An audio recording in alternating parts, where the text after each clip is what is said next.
Voilà, donc le Sénégal à l'ère du e-commerce. Mamou ma bàyyi laaj sa invité. waaw le Sénégal à l'ère du e-commerce comme li nga wax rek Khady Cheikh Ahmadou ñu ngi lay dalal bu baax a baax ci plateau Petit Déj di leen rek expliquer lan mooy exactement e-commerce. waaw jërëjëf Mouna e-commerce boo seetee soo ko diviser en deux mots da ngay am i mooy électronique commerce mooy commerce donc boo seetee moo commerce mosul changé parce que boo seetee ñun ñëpp ku nekk li nga sol fii li si ëpp ci magasin yi nga ko jëndee wala nga woote téléphone wala ñu may la ko wala dara bu yàgg booy jaay marchandise lu mu ci doon moo xam yére dàll électronique mode beauté ak yëpp da ngay ubbi sa benn magasin toog fenn xaar nit ñi ñëw di ko jënd fay la nga livré leen ñu daal di dem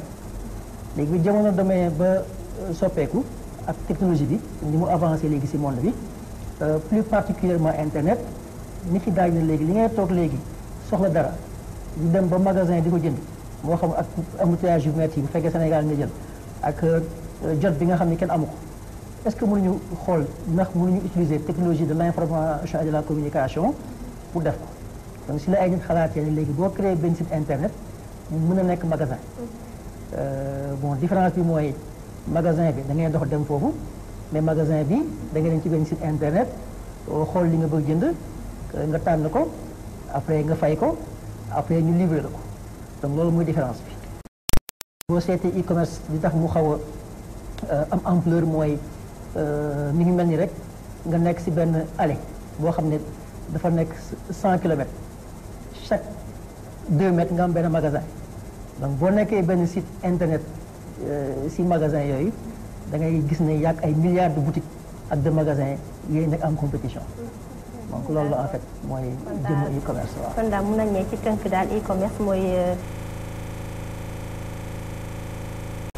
jënd ak jaay bi ñuy amal ci à travers internet. effectivement internet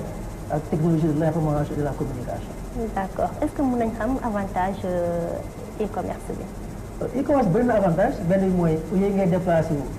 dem ba magasin di ko jënd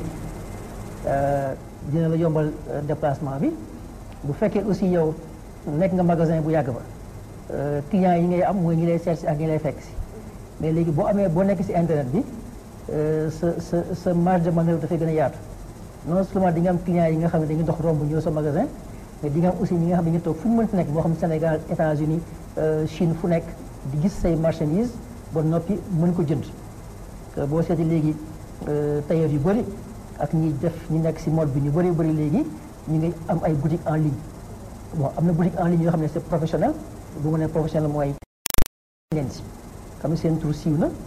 xam ne da ngay dem foofu dugg ci jënd ay télévision jënd ay yére ay yëpp ñu am logistique yónnee la ko moo xam par am nañ ñoo xam am nañu seen propre livreur wala aussi ñu nekk en association ak les sociétés yoo xam ne dañuy livré ñu livré la ko am na aussi beneen boo xam ne mën nga dem en ligne rek comme boo see tailleur yu bëri léegi boo gisee ñuy voyager à l'extérieur avant seen business Sénégal la yemoon mais léegi suñu mbokk étranger yi diaspora bi dañuy dugg ci benn site internet gis fa ay modèle daal di koy commandé après tailleur yi ñoo ko ba pare indil leen ko foofu ñu nekk wala ñu gis benn modèle choisir ko wax seen mbokk mu dem ci magasin bi jënd ko ñu livré ko donc vraiment bëri na ay avantages yu bëree bëri beneen bi aussi mooy mode de paiement yi boo seetee mi ngi gën a avancé parce que avant jusqu'à une période très récente ba léegi sax moo gën a bëri mais avancé na léegi booy fay da ngay fay cash kon damay gis par exemple benn foulard comme sa bos bu rafet comme sa bos bi boo ko jënd dem ci magasin bi koy jaay après mu wax ma couleur yi ma tànn ci internet bi après yónni benn xale mu dem jëli ko ba pare ma fay jox ko cash bi mu jox ko foulard bi ma jël xaalis bi jox ko après mu daal bi ko indil donc vraiment Afrique mu gën a yomb daal parce que dafa yombal daal jënd bi ak jaay bi ci internet gën ko yombal. mbaa du tey aussi le marché de l'emploi mooy le commerce électronique. ça dépend noo ko gisee parce que en fait boo ñëwaat ci avantage yi bu fekkee yow da nga war a yore magasin moo xam ay foulard wala ay greffage wala ay accessoires pour jigéen au lieu nga yut magasin di ko fa def di fay courant di fay téléphone di fay loyer di fay loolu yëpp boo ko defee sa kër xam nga dina la économiser ñett yooyu yëpp ba noppi tamit du soxla nga si yore stock bu bëree bëri parce que nit bu la woowee mën nga ko ne dinaa comme fii 3 jours ba pare lijjanti ko daal di ko indi donc évidemment dina rey emploi parce que bu fekkee magasin nga di nga yore ku lay jaayal di nga yore koo xam ne mooy toppatoo say client di nga yore gardien donc yooyu yëpp ak ñu lay dimbale si jaay bi ak comptable ak yëpp di nga ko yore par contre bu dee sa kër nga koy jaayee yooyu yëpp du am mais nag day tax léegi ku nekk sa propre entrepreneur yow ni nga daan demee uti liggéey pour ku la jaayal ak koo jaayal yow léegi nga créé si benn boutique léegi boo amee li ñuy wax rango def ko en ligne dem gis ku jaay fleur ay foire wala ay cheveux naturels wala ay accessoires wala yu mel noonu nga jël rango ba noppi wax ki koy client bi ne ko dinaa la livrer dans 2 jours le temps 2 jours di ñëw après nga jëlee ko daal ko indi donc dafa rey ay emploi mais aussi créé yeneen te boo seetee dëkk yu bëri ñu ngi si bénéficier bu baax a baax parce que boo seetee parce que parfois baax na aussi nga indi ay statistiques comme ça nga xam ni mu mel bu dee si monde bi pratiquement daaw 2017 bi li mu généré ëpp na 30 000 milliards de dollars Afrique dëkk yu bëri ñu ngi si bénéficier comme Égypte Afrique du Sud bu ñu jëlee suñu mbokk ghanéens yi daaw presque li ñu jaayee si kii jege na 1 milliard de dollars ci commerce électronique malheureusement Sénégal amuñu ay statistiques yu fiable si commerce électronique parce que li si ëpp yëpp site kenn mu ubbi si internet rek da jaay marchandise ñu commandé ko mu livré lépp transaction cash lay nekk donc du jaar si fi mu war a jaar pour ñu xam ko donc loolu moo tax mais nag créé na emploi yu bëri donc man gëwuma dina yàqal emploi mais day créé auto entrepreneuriat lay créé man loolu laa gën a gëm. mais est-ce que itam bokkul ci loo xamante ne mën na sooxeel un peu suñu économie ci benn côté ndax support yi ñuy utiliser yëpp pour jaay marchandise yooyu c'est des supports yoo xamante ne dañuy fay pour am yenn publicité yi mën a publicité seen marchandise ak yooyu soo demee ci yenn support yi comme Facebook am na partie boo xamante ne da ngay fay ak yooyu te ñi ñuy fay du ñoo xamante ne ay doomu réew mi la ndax ñooñu moom ñu bon parce que indépendance moom soo ko amulee moom daanaka amoo choix parce que ñooñu boo demulee si ñoom amoo feneen foo dem donc li nga xam ne moo koy compenser mooy ñuy fexe par exemple ba nit ñi di si gën a jaay parce que lépp moom oto bi ngay dawal Sénégal am nga keneen koy enrichir parce que oto bi Sénégal defaru ko mais mën nga si def car rapide def ci bus def ci tata def ci lu mu mën ci doon loo xam ne daf lay indil xaalis donc li ngay xool mooy avant investissement la en fait loolu investissement da ngay investir pour am dara donc am na ñeneen ñoo xam ñu ngi si enrichiru mais ñun aussi ñu ngi siy gis suñu bopp bu baax a baax parce que da lay tax ngay gën a mën a jaay nit ñi di la gën a mën a xam ba noppi sa marchandise di gën a gaaw a jar daal. juste ci fiabilité bi également est-ce que desul un peu parce que des fois nga gis koo xamante ne dañu la naan boo bëggee tel produit en fait boo commandé produit bi da nga leen di envoyé moitié xaalis bi bu ñu la livré ba pare moom ngay soog a joxe beneen moitié bi des fois nga envoyé xaalis bi doo mës a gis sa marchandise am également ñoo xamante ne photo bi ñuy dugal yow boo ko commandé bu ñu la livré tissu bi bu fekkee yére tissu bi du bokk wala modèle bi du bokk et cetera donc côté fiabilité bi également dafa xaw a des un peu. mais loolu defe naa soppeeku la dafa gën a yokk rek parce que ay client ak parce que yow sa bopp mën nga dem si benn magasin di jënd dara ñu ne lii lay jaay nga wane ginnaaw le temps ngay fay mu jëndi tissu bi def si bu bon dugal ko si mu jox nga génn loolu yaa gën a fi am donc bii bu bees la rek mais internet moo koy gën a kii parce que gis nga effectivement li ñu wax dëgg am na ñu bëri ñoo xam ne dañuy créer ay site internet def si ay marchandise photo jàmbur ne la léegi ñoom ñoo koy jaay léegi ñoom bu fekkee dañ la ko commandé yow da nga ñëw commandé jox leen moitié ñoom existé wuñu yow sax am nga chance ki lay nax da lay jox lu bon mais am na ñoo xam ne doo jot dara waaw léegi nag lu bon li ngay jot tamit si inconvénient la bokk parce que boo ñëwee mais nag li koy saafara mooy comme ni nga ko xamee mooy boo demee foofu nga xool li nga xam ne ndax yow moo li nga jënd ak li nga commandé est-ce que benn la bu fekkee benn la nga jël su nekkee du benn nga daal di koy bañ a jënd bon ñi ñuy naxee ñii di jaay aussi ñii di jënd aussi noonu leen naxee parce que parfois nga jël am benn magasin par exemple buy jaay ay accessoires par exemple jigéen ak lu mu ci doon kenn ñëw wala di ñëw wala extérieur fa ne États-Unis wala Canada mais dama bëgg commandé 10 léegi dama ko defaral mais dama koy defaral mu livré ba noppi ma jox la xaalis am na ñu si nax ñu defal ko livré ko ba noppi ba léegi gisuñu dara donc fiabilité boobu ngay wax escroquerie rek boo xam ne dafa soppeeku parce que avant da daan nekk entre marques yooyu ñu ci internet bi lay jaar te loolu mooy cybercriminalité mooy bépp ñaawteef boo xam ne nit ki daf koy def jaarale ko ci internet bi wala ci technologie de l'information et de la communication loolu soppeeku. donc man damay doon bëgg intervenir rek par rapport à l'économie ba tey ci économie dëkk bi c'est-à-dire que constaté nañu de plus en plus que il y a beaucoup d'entreprises yoo xam ne du ay entreprises yoo xam ne ñun ñoo ko moom c'est-à-dire ay entreprises yu jógee ci yeneen dëkk la ñëw implanté wu fii nii et donc on voit que dañuy def ay milliards des milliards et des milliards de chiffres d'affaires donc est-ce que état fi mu toll nii mu ngi mën a contrôler loolu ba ñun ñu mën cee am li nga xamante ni loolu mooy suñu part parce que on se dit aussi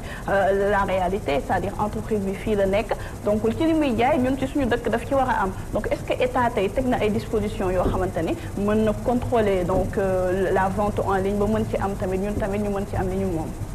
bon affaire yi mën nañu ko kii si ñaari pàcc comme ni ñu koy waxee ci wolof. benn bi mooy le fait que ay entreprises étrangères mën a ñëw Sénégal di fi def loo xam ne ñun mënuñu ko defal suñu bopp. parce que boo seetee mbirum technologie bis ku nekk ma wax ko kenn moomu ko. waaw fi mu ne man gis naa man sama liggéey informaticien la damay liggéey ak ay xale yoo xam dañuy xarañ. man nekk naa États-Unis def naa wax naa lu ëpp 10 ans. fi internet juddoo e-commerce fa juddoo donc fekkee naa entreprise américaine yoo xam ne dañu siy réussir à partir de zéro ba am si ay milliards. fekk naa aussi ñoo xam ne amuñu si dara ba pare ñoo na Sénégal fekkee ko fii mais entreprise yooyu yëpp li si ëpp solo mooy dañoo am d'abord lu ñu proposé parce que en fait yow nit ki mënoo ko ne par exemple doo ñëw jaay sama dëkk alors que yow amoo loo xam ne booy bañ dara defee nga am lu ko gën mooy benn partie bi mais deuxième partie aussi état bi moo war a créer condition yoo xam ne nit ñi nga xam ñu nekk si dëkk bi dañuy def la nga xam ne loolu la ñi ñëw fi di réussir def ñun ñu ko mën defal suñu bopp mooy indépendance bi ñuy wax te lu mën nekk la parce que Sénégal pour réussir internet e-commerce yomb na da ngay am d'abord infrastructure bi te Sénégal mi ngi si def ay avancées yu am solo bien que des na lu bëri xam naa après dinañu ko si wax si perspective bi beneen bi tamit mooy nga am par exemple mode de paiement yi ngay soxla parce que pour boo bëggee jënd par exemple ay dàll bëgg fay carte de crédit déjà que taux de bancarisation bëriwul xam naa après dinañ si ñëw donc état si boppam moo war a créer condition yoo xam ne entreprise sénégalaise yi dañuy am compétitivité boo xam ne képp ku ñëw fii Sénégal fekk leen fi dinañ mën a jàmmaarlu ak yow loolu moom état moo ko war a def donc soxla jël xaalis ko jox kenn pour mu liggéey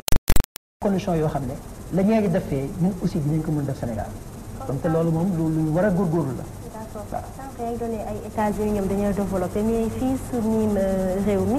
bu ñu gisee taux de bancarisation bi dafa faible est-ce que mën na tax ba secteur bi développé. waaw boo seetee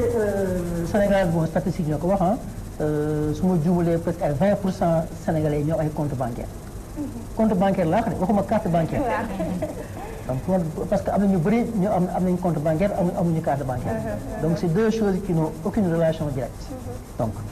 léegi bu fekkee léegi bu ñu nee commerce électronique mooy da ngay fay en ligne.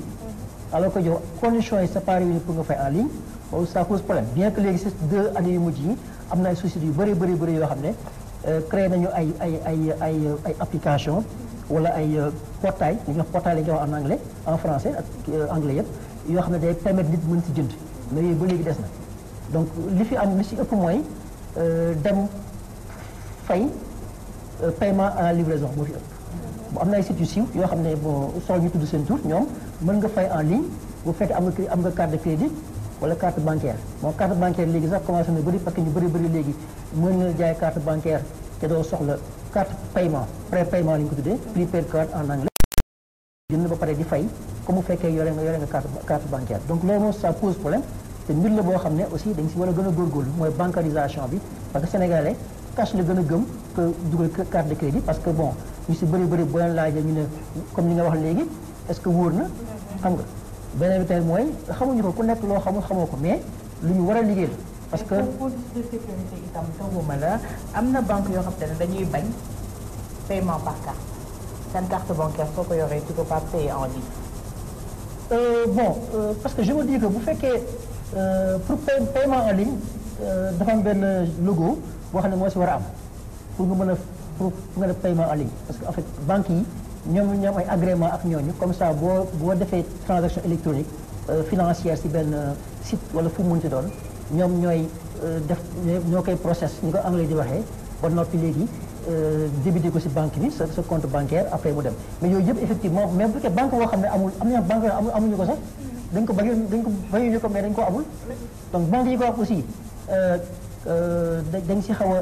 tey lu bëri parce que dafa compliqué c'est-à-dire que yoo xam naa xajul fii mais c'est très compliqué mais lu mën nekk la parce que dëkk yu bëri boo Ghana bi ñu jegee bi rek ñoom ñu ngi si def ay avances yu extraordinaire te Ghana boo seetee 10 ans avant buñ naan wax ak ñoom dañ leen daan yéem si affaire yi technologie léegi booy wax ak ñoom ñoo lay yéem parce que dépassé nañu